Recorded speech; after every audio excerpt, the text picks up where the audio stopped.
What's up guys, welcome back to Viewer Castles. Today we're going to start off with Super Beyond. Castle level is only a 9, so we're just going to run through it really quickly. Take a look at what he's got and make sure everything's, working properly.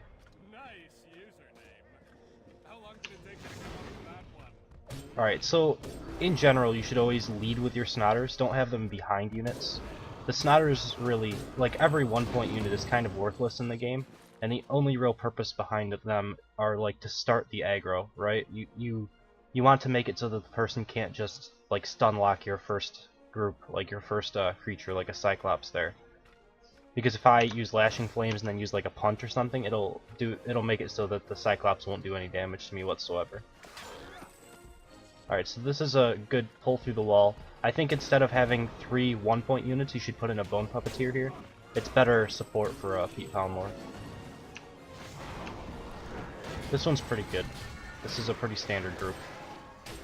If anything, I would say just spread it out slightly, but even then it's fine.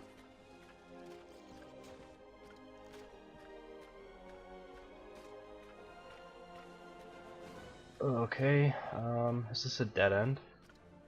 Personally, I'm not really ever a big fan of dead ends. It's not like the biggest deal in the world, but somebody wouldn't ever have to run through this part of your castle if they went, the other way. It's just like, it only works once, and it might not even work all of those times. This is an okay setup. I mean, you're trying to make use of this springboard trap, which, I mean, okay, but it's completely skippable because your aggro group isn't quite to this wall yet. Like, it's not far enough away. You'd have to put in an archer over here somewhere, or remove one of the archers and put something else over here, but you have to have it so that your aggro group is touching this, your aggro circle's touching that wall, or else it's going to be completely skippable. In general though, springboard traps just don't really work against people who actually know what they are, to look for that thing on the ground, That's really the only time that it works nowadays, because you can see them from a mile away usually. Although I do like how that one was hidden a little bit behind the wall and stuff like that. Alright, and I think this boss room is fine as well. It's similar to a boss room I used to have, except for I used to throw in a Dr. Skull instead of two Bone Puppeteers. I think both are fine though. It's a good boss room. So yeah, just fix the aggro group really is the biggest thing. And then maybe that first pull to make your Snotters be the ones that are spotting for the aggro instead of the Cyclops. We'll jump into number 2 in just a second. Alright, for number 2 we have Erikusei, castle levels of 22. Jump into it on my archer. Just because I don't feel like doing a castle 3 levels higher. I probably could do it, but it's easier for me to give good advice when I can see how all the pulls are supposed to be working without having to like risk trying not to die and stuff like that, Alright, so you have a Zeke and a Defendatron coming over. I think that's okay. The only problem is that you notice right here, I figured that might happen. The Zeke travels so much quicker than the Defendatron that the Defendatron will unlink from the Zeke because it's such a long pull. That personally I think Zekes aren't really good being pulled through the wall because they're very easy to like get stuck on certain corners and take advantage of the fact that they they need their range to be able to be effective. So personally I would like a Zeke somewhere else in your castle and put like a Pete Poundmore is fine to pull through a wall. I think that's a fine unit to pull through the wall. They're a little weak to bear traps, but maybe at your level people aren't using bear traps as much as they should be, because it's a really good ability. I used to use Caltrops for the longest time, and I just recently started using bear traps at level 32 because there's just so many units that it shuts down. Alright, see, this is a better place for a Zeke because he has this long hallway to work with. You get that aggro circle as far over as you can, and then he has a little bit more range to deal with, Alright. Let's see what this pulls through the wall. Alright. I think this is fine. You got the stun here, and you have the, what is it, a hook? Okay. I don't know if I like the hook as much as I would like a pin strike here. I think the main thing you should be going for is probably trying to work around this ballista trap. People are going to engage this group in this area. So if you can force as much damage out of this ballista trap as possible using a stun or a Scorpio, I think that's pretty good. A hook I think is just fine though. It's not the biggest deal. I don't really like the Defendertron here because, well, yeah. At level 26 Mega Muttons, their auto attack gets a little bit good. Like, it gets up to around 400 to 500 damage. But the auto attack on a Mega Mutton at level 22, it really isn't all that much. You're really looking for charge damage. And even then, I don't know if it's even worth it anymore. It does 400, and then the fire damage really isn't all that great either. Mega Muttons have gotten nerfed quite a bit in the last patch. Their fire used to do so much more damage than it does now. Basically, if you ever got charged and landed in the fire, you would die. Which was, like, the benefit from having a Mega Mutton. Like, that's what you were going for all the time. So, I don't know if it's even worth having them in at level 22. They're decent at level 26, and then at level 30 they become terrible again because they can be one-shot very easily. This specific pull, I think your Cyclops is a little bit close when he's coming around this corner. I'm not sure what you could do about that. But if he gets too close to you, he'll never try to charge. I guess if someone leaps past this mouse wheel, if they just use like a vault right here, and then they get stunned, that could work. Personally, I think that maybe a spike trap would be better here, like in this general area. I think it would zone you out better, and then people will be more apt to leap over a spike trap than a mouse wheel trap, because mouse wheel traps aren't dangerous by themselves, really. Sure, they can knock you down, but that's really all they do. They don't really do much damage. Alright, let's see if this one has the same problem. If I, like, stand behind this wall, is the Zeke going to unlink? I'm guessing he will, yeah. So you really have to either adjust the timings on your Defendertron. Like, you have to have the Zeke super far back compared to the Defendertron, so as he's running past the Defendertron, they kind of arrive around the same time. You can, change the facings so the Defendertron is facing forward, the Zeke is facing backwards. Stuff like that can help as well. I kind of like this group. I like interesting uses of Vamps. I don't know how well this would work at your level.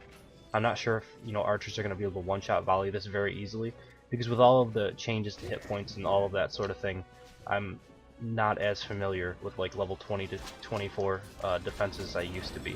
It used to be that Vamps were worthless just because you could basically aggro the group, volley at your feet, and I know that's still the same way that it is at level 32, so I'm guessing it could be still similar at all levels of play. If it's very easy to just one-shot volley, basically you just aggro the group and then you volley on top of your head and everything dies, then obviously that's not really a viable group. So it's something you'll have to test out yourself. That's just what you should be like aware of, You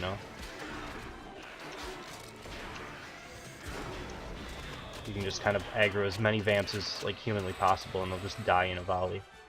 You just kind of run around in a circle. They do decent damage by themselves. I mean, that's one good thing about Vamps. They just can't survive long enough to really actually take advantage of their kind of high DPS.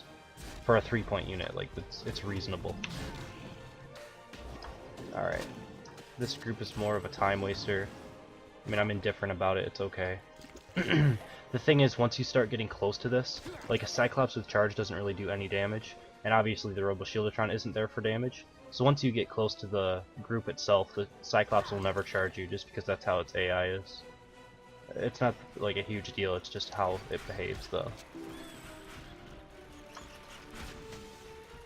Alright, I like this boss, so I think it's fine. The Count's Nottingham is one of the highest DPSs, and then the, the Hungerbot on the pin strike ability does have the added benefit of like knocking you down, and maybe he's going for this, tall spit attack, and you kind of are just like laying in this acid for a couple seconds, which adds to his DPS. I think it's pretty good. Alright. So we will jump into number 3 in just a second. Alright, for number 3 we have Schergz, castle levels 17. Jump into it on my knight. You call this a castle?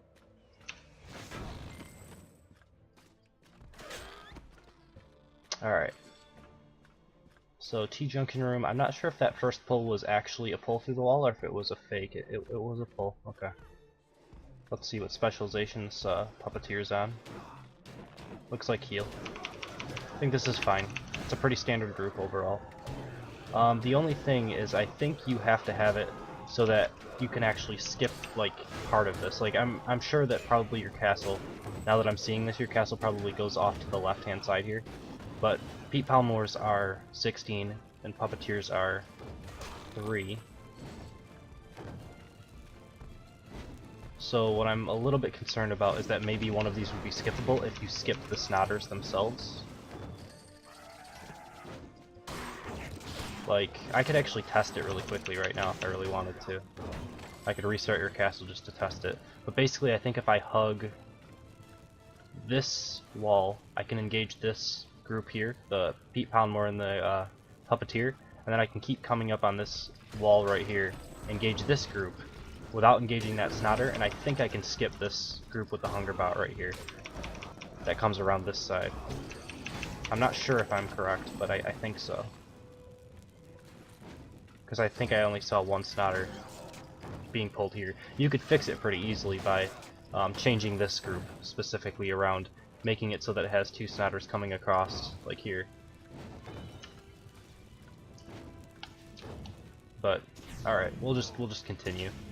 That could be something that you want to look at. If it is skippable, you know, and people are taking advantage of that, it might be something you want to look at.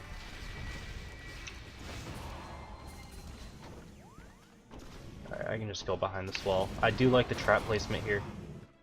It takes advantage of, you know, the person trying to use this corner to take advantage of the Zeke. They'll take extra trap damage, which is good. Alright, this looks like a Dr. Skull pull. So I'm going to ignore the trash units and go straight for the Dr. Skull. I do like Dr. Skulls though now. I think they're actually pretty good.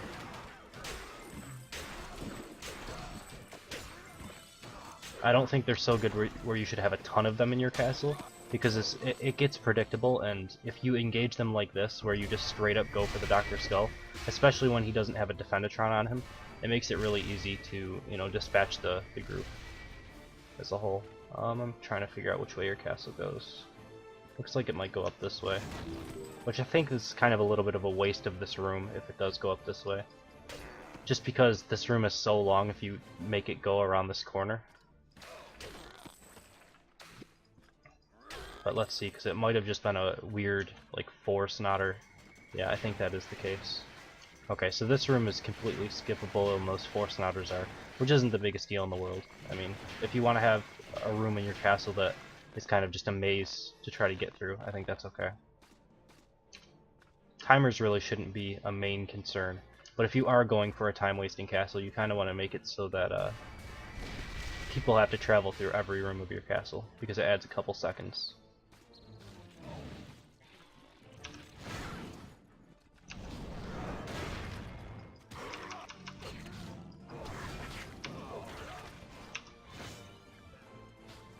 Alright.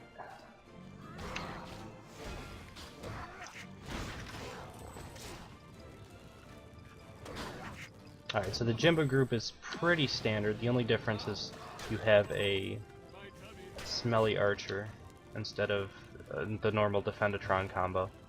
I think it's okay.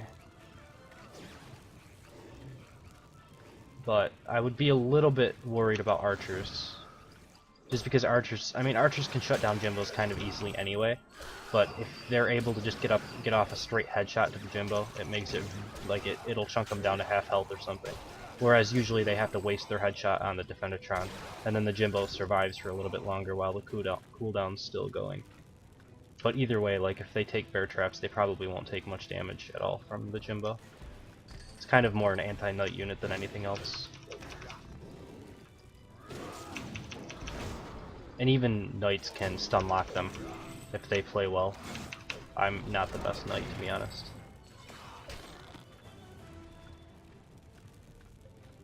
Okay. This group is a little bit weird because I'm feeling like this bad dog isn't really going to do much for you. Like, I would probably prefer a puppeteer in the place of this bad dog. Maybe move the puppeteer back a little bit more or something. Because if I kill that bad dog, either way, I think it's only going to enrage this one Cyclops like it did here.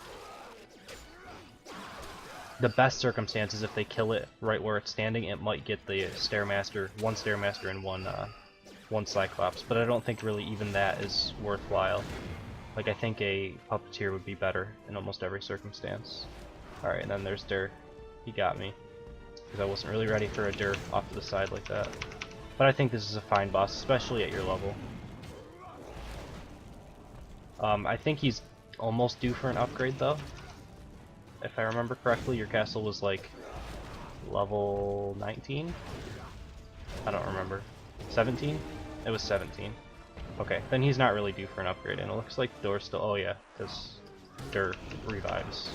I haven't seen Dur in forever. Okay. But yeah, he's a fine boss. Like, at the level in which you gain bosses, like the first rank of them, usually they're pretty good. They're pretty well balanced at that level. But then, like, every level that they keep getting upgraded more and more, usually they don't scale as well, so that's just kind of how bosses work as of right now. Although Count Nottingham is pretty good all around. And I think Captain Clubbage is pretty good now that he got a hit point buff. So yeah, this is number 3, so we'll end the video here. If you guys enjoyed it, as always, please subscribe. If you want to be a part of Erikusei, you can email me at frenzycastleruns@hotmail.com. Finally, we started recording these again. I took kind of a little hiatus from viewer castles as I was doing rebuilding my castle and having that competition and stuff like that. So we're back recording viewer castles again. I'll try to record a couple of them today and a couple of them tomorrow, and we'll see if we can get a little bit more caught up on this list again. Speaking of the list, you can check that in the description. There's a link to a spreadsheet, and you'll be able to see where your castle, where your castle will be ran in, I guess. What day it should come out and stuff like that. So thank you guys for watching. Hope you enjoyed it, and I will see you next time.